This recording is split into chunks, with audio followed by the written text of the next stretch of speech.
Hey, buddy. Let's try this again. It seems that morning hours are a little bit more difficult to film videos and all that. But first of all, I want to send my condolences to the Orana family. The family of Matt Owana, the who portrayed Rosie in the WWE. I want to send my condolences out to them, and for the passing of Matt Owana, The Rock's cousin, the brother of Roman Reigns. It's kind of hard to lose somebody at that age, but it's like people say, God has a reason for everything here. So, my condolences and prayers go out to the family. But I want to talk about what's been going on in WWE lately. A lot of news coming out from SmackDown Live last night, Raw, if you will, and more specifically, new signings, and possible debuts and possible gimmick debuts as well. I mean, first of all, let's talk about what's happening on both Raw and SmackDown. Of course, one of the major news items coming out of Raw is the main event. Now, a lot of people have said that Raw wasn't that good. It was pretty much dead. It wasn't really going anywhere, even though you had the Hardys there and they still got a huge reaction. It just was not the same. It was just like, okay, you had a few shiny moments here and there. You had Finn compete against Kurt Hawkins basically in a squash match, and just to kind of comfort the fears of a lot of hardcore fans, the reason he's competing against these lower card to mid-level card competitors is to basically make sure he's 100% ready to go, because if they notice any kind of hiccup in matches, even against these mid to lower card competitors, it's basically like, okay, maybe he's not ready to come back in. We need to take him off for a while. That's why he's going up against these guys. That's why he's feuding with, that's why he's competing, because if they're going to put him in a program with Bray Wyatt soon, then this is the best solution that they got to go with. For him to kind of be tested out in. Now, speaking of, the Hardys and the Hardys and Jinder. I mean, not Jinder, but the Hardys and Finn competing. Some of the bright spots from Raw. I'm not going to deny that.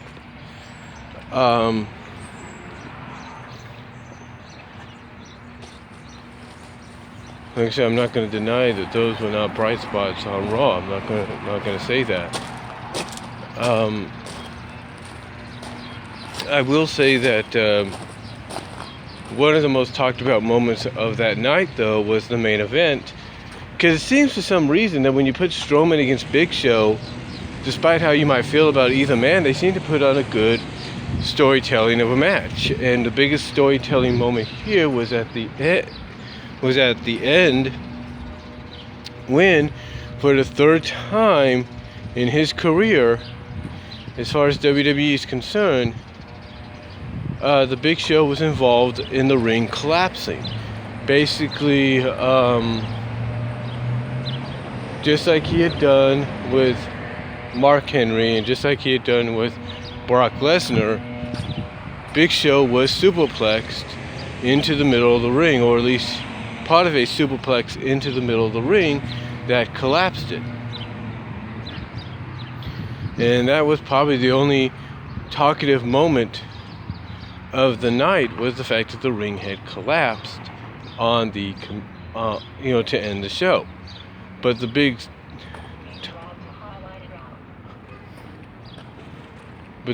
storytelling moment, character telling moment But the biggest storytelling, character-telling moment afterwards was Braun Strowman standing up and, just looking he stood up a little wobbly, but then once he gained his balance, it's like he just shook off. He just shook off the superplex. It's like, yeah, he was a little unbalanced at first, but as soon as he finally got his balance, it's like he just shook it off. He just shook off the superplex like it was nothing. So that was the only, from what I can understand, the only tall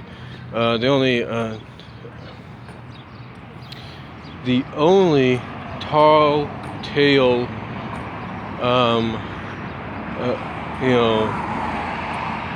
the only newsworthy item, I should say, coming out of Monday Night Raw was that moment at the end.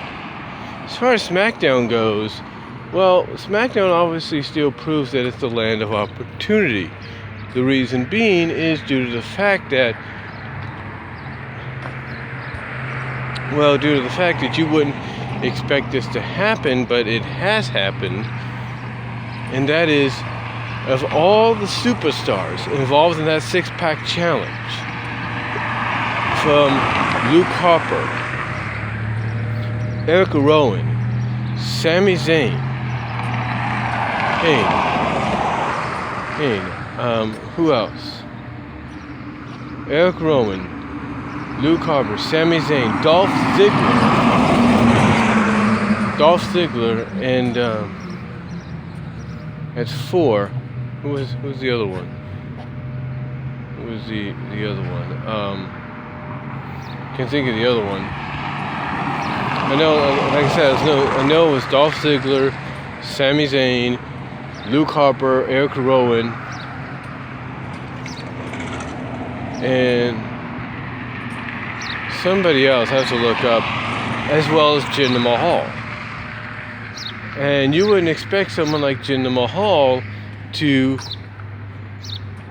win a match like that, but guess what? That's exactly what happened. Jinder Mahal ends up becoming the number 1 contender to the WWE Championship on the SmackDown Live brand. And some people have their difference of opinions. They're like, well, wait a minute, what? Have their difference of opinions on this. They're like, well, wait a minute, why is Jinder the number 1 contender? What's going on here? How did this happen? And some hardcore fans might be a little upset because they're like, wait a minute, he concussed, even though temporarily, Finn Balor, one of your top faces in the company overall, not just brand-wise. He concusses him, and yet you're rewarding him with a WWE Championship match? Doesn't make sense. And I can understand how some people might feel about that, but this is how I look at it. This is how I look at it.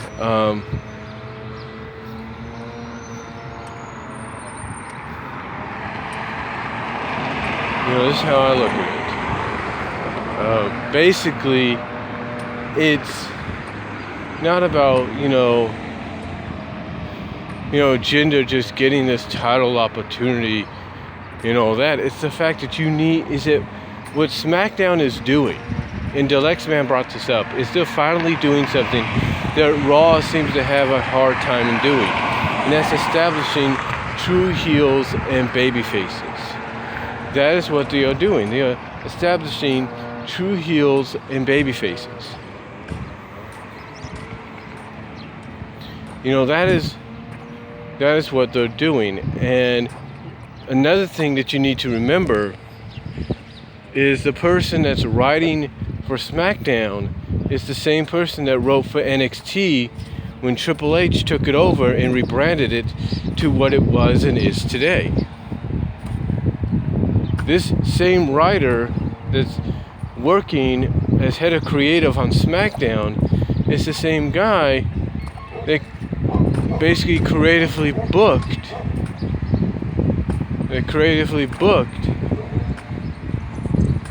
Jinder Mahal into the finals against Seth Rollins to crown the first ever NXT champion.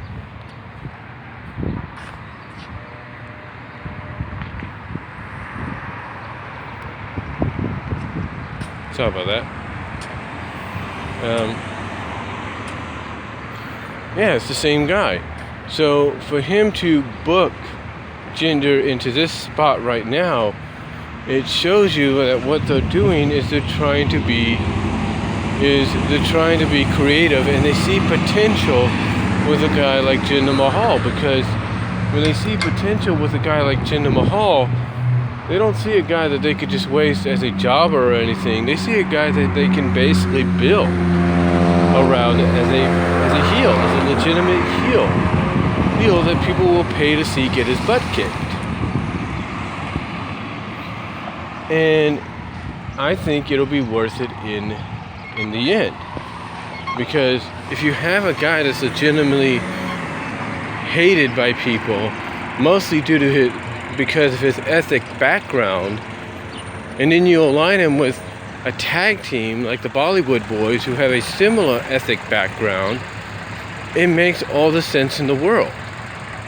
It makes all the sense, because then people are going to want to see not just him, but that tag team associated with him, that faction, if you will, get the butts kicked. Now, one thing the Lex Man brought up is there's no way that, even though he's going to compete in the main event at Backlash for the WWE Championship, that there is no way Jinder's going to win. That might be true. That might be true had the brand extension not existed, and WWE didn't really have no choice as far as, okay, who can we have as our top heel just temporarily.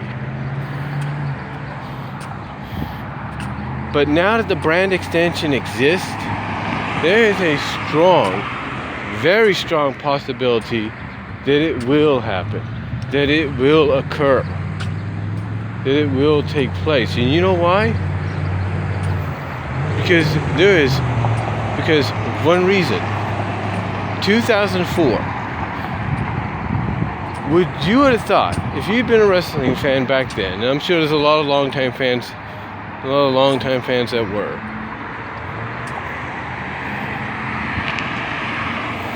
but if you've been a wrestling fan for that long, hold on for a sec.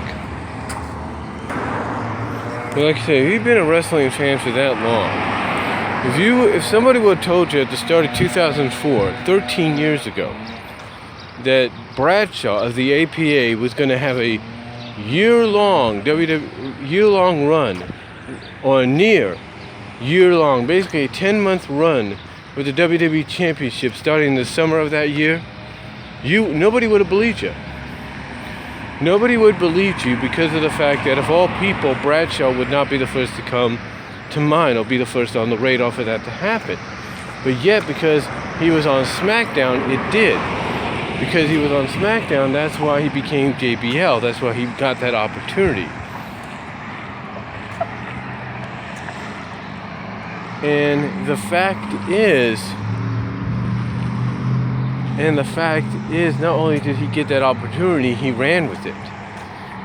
And this is why the Lex Man, I have to argue with the fact that I believe there is a chance they're going to probably let him have a run with this championship. Even if for about a month, maybe a month and a half. I feel the creative team behind SmackDown, the head writer, Triple H and all that, are going to say, you know what? Let's give Jinder a run, maybe a month and a half, what have you, with the championship until we feel Randy's ready to take it off him. Or if you want to really test him out and see how good he is as a main event champion, keep the belt on him until at least SummerSlam, and then let AJ Styles be the one that takes it off him, because then you legitimately make AJ Styles a babyface, and not just a babyface, but a all-American babyface against a true anti-American heel that will stop at nothing to stay on top. And think about it this way, with the summer coming up, it's a good storyline to lead it to run throughout the summer, with SummerSlam being its conclusion. Because with SummerSlam being its conclusion, not only do you kind of build some credibility maybe for someone like Jinder Mahal and see if he can actually last as champion, and actually have a decent run. But in a way, not only do you build that credibility for Jinder, and maybe say, okay, we can at least give him a run with the U.S. title now, but you can also build credibility maybe for his associates. I mean, think about it this way. Even though it's just temporarily, you just thrusted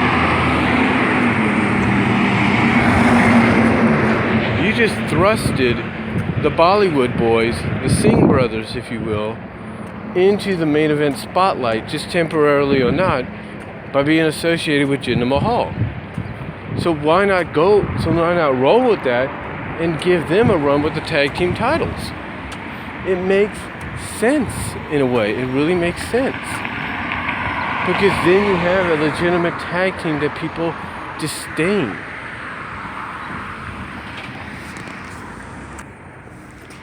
You have a legitimate tag team that people disdain, that you could build a tag team like American Alpha. You can rebuild them. Rebuild a tag team like, let's say, American Alpha up on to take the belts away from them, and thus you make SummerSlam, as far as the SmackDown side of things go, basically a SummerSlam where you have guys like AJ Styles and American Alpha fighting the anti-Americans to bring the championships back to America. It makes sense. It really does. It makes a lot of sense. So to me, it's not the fact. To me, it's not the fact that I don't think Jinder would get a shot or run with the title. I wouldn't be surprised if they did it. And then when you think about it, you want to build credibility for him as a top heel, or at least a semi-top heel. A victory against Randy Orton on a pay-per-view like Backlash, even though it's not as big as, let's say, SummerSlam, is a big deal. Because you're having him go over a guy that has legitimately beaten the crap, if they remained on Raw, would beat the crap out of him, no problem. So it makes a lot of sense. It makes a lot of sense. And then again, you take a look at all the people they are positioning to possibly get a shot at being champion in the future. Like I said, Dolph Ziggler, Harper and Rowan, Baron Corbin, AJ, of course, Sami Zayn, Mojo Rawley. That was the guy in the six-pack challenge. That's the other guy. You got all these men being built up as top baby faces, if not top heels on the upper mid-card, lower main event level, that you can have Randy Orton work with after he drops the title, before maybe regaining it for the 14th time later on this year, maybe at Survivor Series. You have Randy feuding with someone like a Ziggler, having feud with someone like a Rowan or a Corbin. You name it. You go in those directions and see what happens. And then you got Shinsuke Nakamura, who they're building up as well. Who's to say they won't give him a shot? Maybe. So you got all these people that they're building up as top contenders, as possible people to throw into the mix while you're throw into the mix and start making you think, okay, could these guys be the next contenders? Could these guys be the next champions? And you throw someone like Kevin Owens, who's the United States champion, into that mix as well, because eventually they want to give him a shot, if not a run with the belt as well. It makes all the sense in the world to do this. It makes all the sense in the world to do this, to go in this direction. Hold on for a sec. Like I said, it makes all the sense in the world to do this. And that's why I truly think, as far as the newsworthy items coming out of this, I truly think, Jinder Mahal is going to get the belt. I wouldn't put it past SmackDown Live to do it. Now, I'm not saying they will, because a lot of people say the bigger money to be made is Randy Orton against AJ Styles. That is true. I'm not denying that. But what I'm saying is it's more along the lines that that's where the bigger money lies. But here's the thing.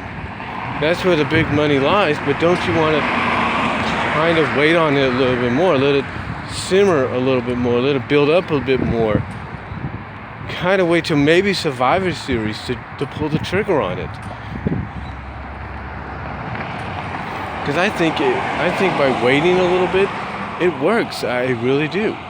I think it legitimately works, and people will want to see it more if you keep building towards it. You keep building these guys. It really makes more sense to go in that direction. Now,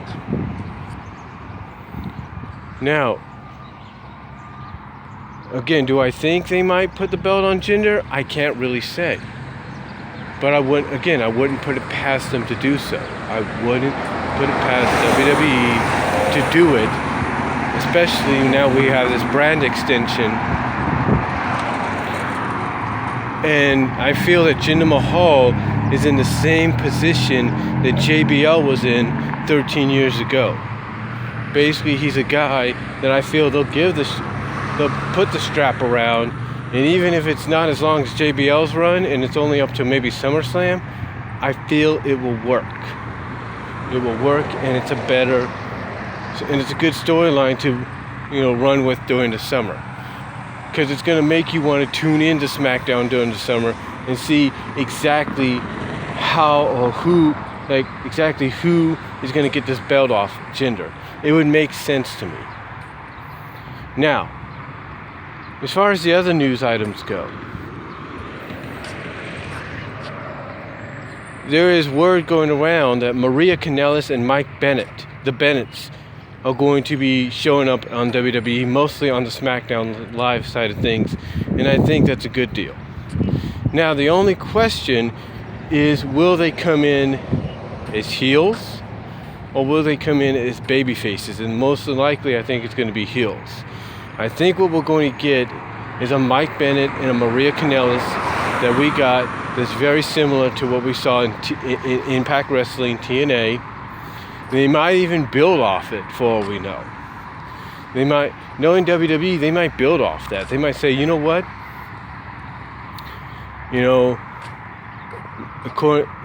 Someone on this. I mean, like I said, who's to say the creative writer won't approach Triple H and say, hey, look, when Maria left Impact, the storyline was she had a breakdown. She mentally had a breakdown. Maybe we can build upon that. Maybe we can build upon the fact that her coming home to WWE and now bringing her husband along with her helps kind of cure her of that funk, kind of mentally restores her. Basically, it heals her from that breakdown. It would make sense. Now, the question is, you bring them into SmackDown, what do you do with them?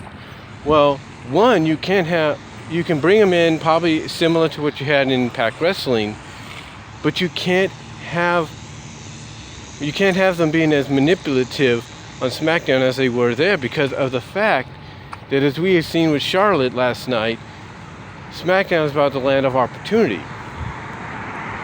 And yeah, you can build upon, and like I said, you can build on that story arc that they started in Impact Wrestling, where Mike Bennett feels, hey, you can use that against Shane and Daniel, saying, hey, you guys are the land of opportunity. I want an opportunity at this. I want an opportunity at that. It could work. I'm not saying it wouldn't. And with the fact and rumors that WWE might try to bring in Adam Cole, then that's a perfect combination right there. Just kind of bring in the Kingdom as a tag team as well. So that to me is a win-win situation. As far as Maria goes, you could definitely put her in that antagonist role, to where, people are saying you're going to make Charlotte a face.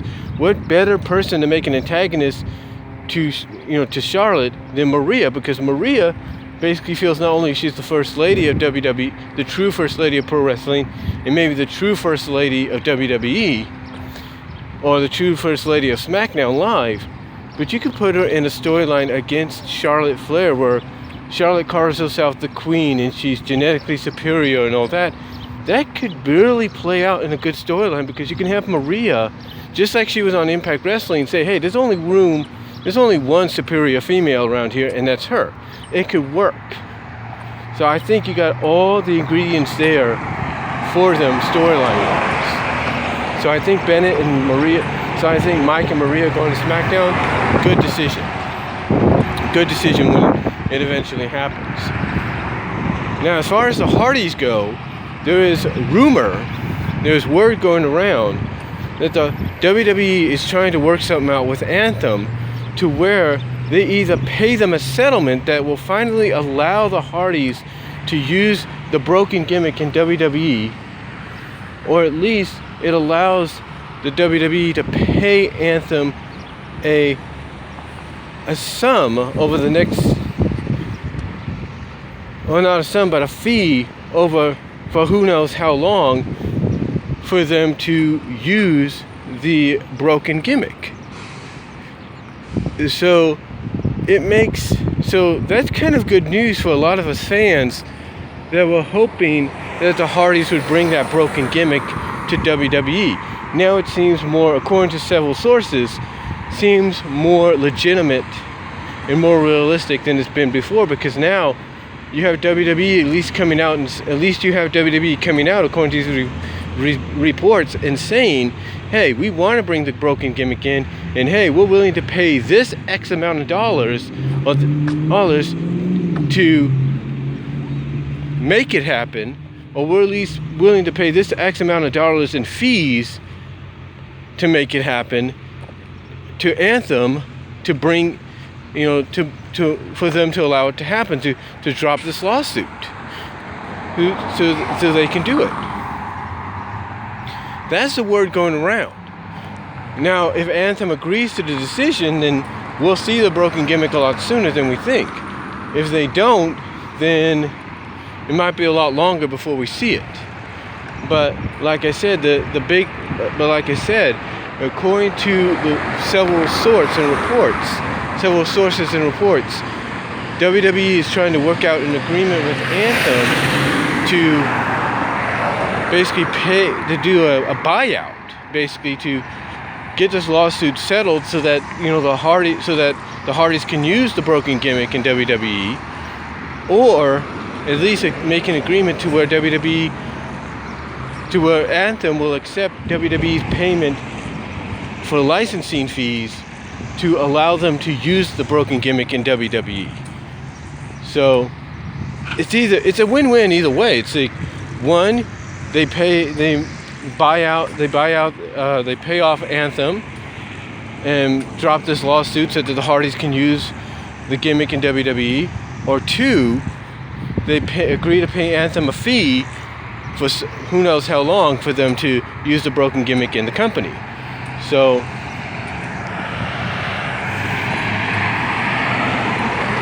who knows how long that's going to be, but to me, I think this is a step, I believe, in the right direction for WWE. I believe it's a step in the right direction, especially for a lot of us fans that have been wanting to see the broken gimmick in the WWE since the Hardys came back. So let me know what you think, though, down below about it. Let me know what you guys think about Maria Kanellis and Mike Bennett coming in, and the possible storyline that I've mentioned that they could be starting out with, or storylines, and the possibility that, knowing SmackDown Live, they might put the belt on Jinder Mahal. Let me know what you guys think down below. Comment if you like, and I'll talk to y'all later. I'm going to get me some breakfast.